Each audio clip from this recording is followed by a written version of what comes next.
This is real. This is as real as it gets, right? Allied swine. You've traveled 1,000 miles to die, only to die at the hand of Master Man. Now you can see, homie is clearly represented to the fullest. His costume alone is letting you know exactly 100% what I'm all about. We really need a Superman right here, right? We really could have used Superman. Let me clear some of these images out here because it's some great characters and some great thought-provoking storylines.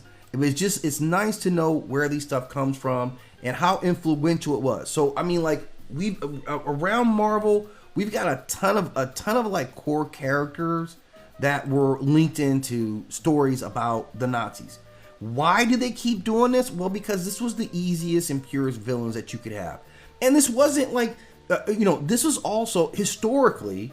This also coincides. Obviously, soldiers were at war, right? War was I'm not gonna say war was great for comic books, right? Because that's a terrible thing to say. But comic book fit soldier lifestyle, right? Soldiers, okay, you're away from home, you're living off of like letters and sharing stories amongst each other, and then comic books. And the reason why, obviously pamphlets and stuff like that, short stories were always great, but comic books were something like these guys were the first big audience of comic books. We're soldiers who were at war, U.S. soldiers particularly. It was easy for people to send this stuff to you. It was easy to get it out, easy for them to share. So this is kind of what we were seeing out of comic books at this time. It was also heavily like, let's make sure that we're staying on code with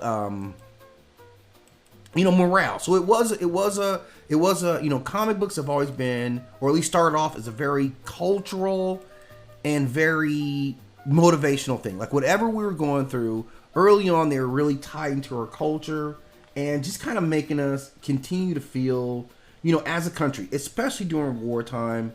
That's something that we really wanted to have. I'm sorry, I lost my logo here, so I want to make sure I get this back up on screen, right? So I want to know everybody know what I'm doing, when I'm doing it, and how I'm doing it. This is Myth Labs, right? Okay, so I've done, I think, a reasonable job of kind of breaking out, all the Marvel characters that are born out of this, and that's not even it, right? I could literally stop right now and consider this kind of a successful session, right?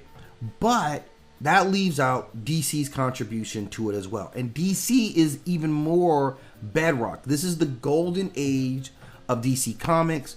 Nobody is more baked into this than DC at this time. And I'm going to show you, I'm going to highlight why. Now, I talked about, obviously, Superman being like the main dude before, even as they saw fascism kind of building up, this is where Superman gets created, right? And so that's kind of an easy one to talk about is Superman. But I'm gonna do you guys even better than this one, right?